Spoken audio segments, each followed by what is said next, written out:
Bismillahirrahmanirrahim. Assalamu alaikum dear students.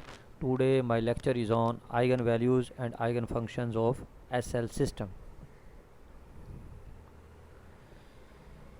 Solve the SL problem d square u over dx square plus lambda u is equal to 0 subject to periodicity conditions u0 which is equal to u pi और u prime zero which is equal to u prime pi. यानी आपने इस differential equation को solve करना है और इसमें से आपने आइगन वैल्यू यानी लेमडा की वैल्यू निकालनी है और उसके क्रॉसपॉन्डिंग फिर आपने आइगन फंक्शंस कैलकुलेट करना है u। तो as the sign of lambda is non negative for SL problems lambda greater than or equal to zero.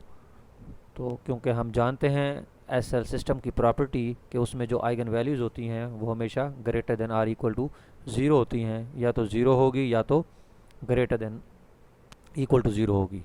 और लेस देन ज़ीरो पे क्योंकि जो सोल्यूशन आपका है वो ट्रिवियल कैलकुलेट होता है, इसलिए हम उस केस को डिस्कस नहीं करेंगे। अगर आप करना भी चाहें तो उसको कर सकते हैं। तो हम इसके दो केस बनाएंगे, एक lambda is equal to zero और एक lambda greater than zero for eigen solutions. Case one हम लेते हैं lambda is equal to zero. जब हम lambda is equal to zero differential equation में पुट करेंगे तो आपके पास डिफरेंशियल इक्वेशन जो बनेगी वो D square U over D X square is equal to zero बनेगी, यानी U double prime is equal to zero. तो जब आप इसको एक दफ़ा इंटीग्रेट करेंगे तो आपके पास u prime x is equal to c one आ जाएगा, और फिर आप जब एक दफ़ा और इंटीग्रेट करेंगे तो आपके पास यू एक्स बराबर सी वन एक्स प्लस सी आ जाएगा। अब आप कंडीशन यूज़ करें, यू ज़ीरो बराबर है यू पाई। यू ज़ीरो का मतलब है कि जहाँ u है उसमें x की जगह आप ज़ीरो पुट करें और आपके पास क्या आ जाएगा c की वैल्यू, और फिर जब x की जगह पाई पुट करेंगे तो c1 पाई जमा c, तो c से कैंसिल आउट, तो c1 पाई ज़ीरो हो गया। तो पाई क्योंकि नॉन ज़ीरो नंबर होता है इसलिए c1 ज़ीरो हो गया। फिर दूसरी कंडीशन लगाएंगे, u प्राइम ज़ीरो बराबर है u प्राइम पाई। तो u प्राइम आपके पास c1 है तो c1 बराबर है c1 के, c1 ज़ीरो है, इसका मतलब है आपके पास c1 की वैल्यू जो है वो ज़ीरो कैलकुलेट हुई है। तो जब c1 ज़ीरो हो गया आपके पास तो इसका मतलब ये हो गया कि c तो हम आपके पास कैलकुलेट नहीं हुआ, तो इसलिए आपका जो ux फंक्शन बनेगा वो c बनेगा। ux फंक्शन जो आपका c बना तो इसका मतलब है ये आपका क्या है, c आर्बिट्रेरी कांस्टेंट है, तो इसलिए यहाँ से आपके पास नॉन ट्रिवियल सोल्यूशन कैलकुलेट हुआ है। तो इस केस के अंदर lambda is equal to zero आपकी आइगन वैल्यू है और उसके करस्पॉन्डिंग जो आपका सोल्यूशन है वो नॉन ट्रिवियल c कैलकुलेट हुआ है। फिर हम केस नंबर 2 डिस्कस करते हैं, लैम्डा ग्रेटर देन ज़ीरो यानी लैम्डा पॉजिटिव है। तो उस केस में हमें जो डिफरेंशियल इक्वेशन दी हुई है हम जस्ट उसी को सॉल्व कर लेंगे। तो u double prime plus lambda u is equal to zero, तो इसको हम लिख सकते हैं D square plus lambda u is equal to zero.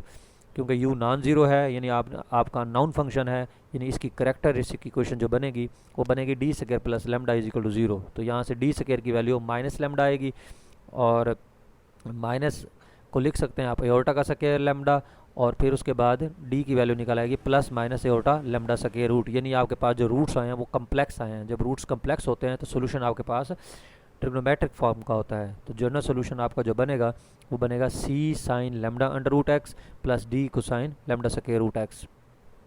तो आपके पास u आ गया। अब आप इसका डेरिवेटिव ले लें क्योंकि हमने कंडीशंस भी यूज़ करनी है, तो आप इसका पहले ही डेरिवेटिव ले लें। तो u प्राइम एक्स जो है वो बराबर होगा c वैसे ही साइन का कोसाइन लैम्डा स्क्वायर रूट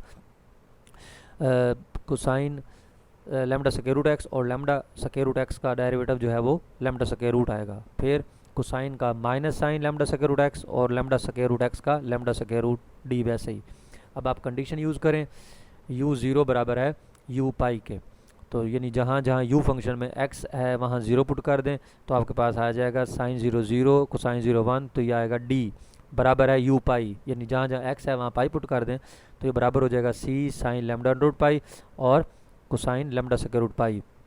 तो इसमें d जो है वो राइट साइड पर लेके आए तो आपके पास ये एक इक्वेशन बन गई c और d में, तो इस इक्वेशन वन का नाम दे दिया।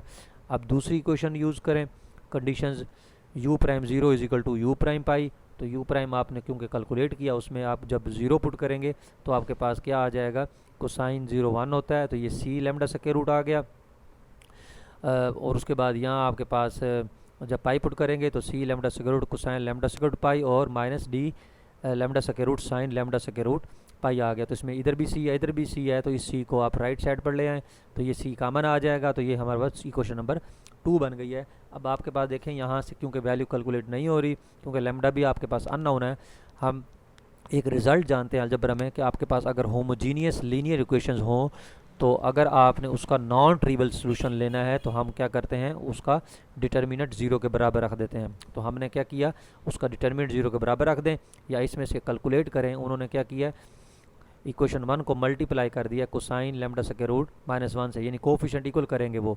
इससे जब मल्टीप्लाई किया और इक्वेशन 2 को मल्टीप्लाई कर दिया sine lambda square root pi से, एंड सब्ट्रैक्ट और फिर सब्ट्रैक्ट किया तो आपके पास ये इक्वेशन आ गई है। यानी इसको आपने कोसाइन लैम्डा स्क्वायर रूट -1 से मल्टीप्लाई कर दिया और इसको आपने किससे मल्टीप्लाई कर दिया, दूसरी इक्वेशन को sine lambda square root pi से।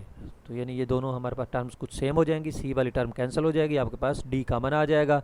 तो वहाँ आपके पास ये बचेगा, क्योंकि डी नॉन जीरो है, हम नॉन ट्रिवियल सॉल्यूशन फाइंड करना है तो हम डी को क्या करेंगे, नॉन जीरो लेंगे। तो आपके पास क्या आएगा, कोसाइन लैम्डा स्क्वायर रूट -1 का square plus sine square lambda square root pi is equal to 0। तो यहाँ से देखें आपके पास इसका, क्योंकि अगर स्क्वायर को अगर हम एक्सपेंड करें, अगर हम यहाँ से स्क्वायर को एक्सपेंड करें तो यहाँ से आपके पास क्या होगा, क्योंकि हमें नॉन ट्रिवियल सोल्यूशन चाहिए, डी को तो हम पहले ही ज़ीरो कर चुके हैं। अगर डी नॉन ज़ीरो है तो इसका मतलब हमने क्या किया है, हमने इधर से इस इक्वेशन से, यानी दूसरे लफ्ज़ों में आप उसका डिटर्मिनेंट ही ले लें ना, डिटर्मिनेंट आप उसका ले लें, डिटर्मिनेंट का क्रॉस मल्टीप्लिकेशन करें और वहाँ से आपके पास ये रिज़ल्ट आएगा। तो इसको जब cosine square root lambda square root pi -1 के स्क्वायर को जब एक्सपेंड करेंगे, यानी ए स्क्वायर जमा बी स्क्वायर -2 भी फार्मूला लगाएंगे, तो आपके पास जो इक्वेशन है वो बनेगी 2 - 2 cosine lambda square root pi is equal to 0। तो यहाँ से 2 पर डिवाइड किया तो आपके पास आ गया cosine lambda square root pi is equal to 1। तो कोसाइन किन एंगल्स पर 1 होता है, पाई के इवन मल्टीपल पर। तो इसका मतलब है लैम्डा स्क्वायर रूट पाई जो है वो 2n पाई के बराबर हो गया। तो वहाँ से पाई पाई से कैंसिल, लैम्डा स्क्वायर रूट जो है वो 2n हो गया, तो लैम्डा आ गया 4n square, n is equal to 1 2 3 and so on. यानी n जीरो नहीं लेंगे, क्योंकि अगर n जीरो लेंगे तो वो लैम्डा इज इक्वल टू 0 वाला केस बन जाएगा। इसलिए आप n 1 से स्टार्ट करेंगे, n is equal to 1 2 3 and, तो आपकी आइगन वैल्यू जो आई है वो lambda is equal to 4n square आ गया। तो ये जो लैम्डा की वैल्यू है आपके पास जो यू एक्स फंक्शन है आप उसमें पुट कर दें। तो यू एक्स के अंदर उन्होंने पुट किया सी साइन 2nx प्लस डी को साइन 2nx। तो आपका ये यू एन एक्स फंक्शन जो है ये आपकी आइगन फंक्शंस कैलकुलेट हो गए हैं, ये आपकी मतलब आइगन फंक्शंस कैलकुलेट हो गए। अब आप तीसरा केस डिस्कस करें, उसको नेगेटिव लें, लैम्डा लेस देन 0। तो जब लैम्डा लेस देन 0 लेंगे तो हम ये हमने तीसरा केस डिस्कस किया है। तो यहाँ से यू स्क्वायर, उसी तरीके से डी की वैल्यू निकालें, वो plus minus lambda square root हो जाएगा, क्योंकि लैम्डा अगर नेगेटिव है तो माइनस लैम्डा पॉजिटिव होगा। तो ये आपके पास माइनस लैम्डा का स्क्वायर रूट वैसे का वैसे रहेगा, यानी इसमें एओर्टा आपने नहीं बनाना। तो यू एक्स जो आपका बनेगा वो बनेगा ए ई की power minus lambda square root x plus B e की power minus lambda square root x. तो आपका यू प्राइम आ गया A minus lambda square root x और प्लस बी ई की power minus lambda square root x. ये आपका exponential function की फॉर्म में आपका सोल्यूशन आया है। तो इस पे जब उन्होंने कंडीशन लगानी है डेरिवेटिव लेके, तो देखें यहाँ से कंडीशन लगाने के बाद जो इक्वेशंस बनी हैं उन इक्वेशंस को जब उन्होंने सिंप्लीफाई किया है प्लस माइनस करके, तो उसमें देखें ए भी 0 कैलकुलेट होगा क्योंकि एक्सपोनेंशियल फंक्शन नॉन जीरो है, और वहाँ से बी भी 0 कैलकुलेट हो जाएगा। तो इसका मतलब है आपके पास सोल्यूशन जो है वो ट्रिवियल हासिल हो जाएगा। इस वजह से जो लैम्डा लेस देन 0 वाला केस है उस पर आपको ट्रिवियल सोल्यूशन हासिल हो रहा है। इसका मतलब है ये लैम्डा लेस देन 0 जो है वो आपकी आइगन वैल्यू नहीं हो सकती। तो हेंस आपका जो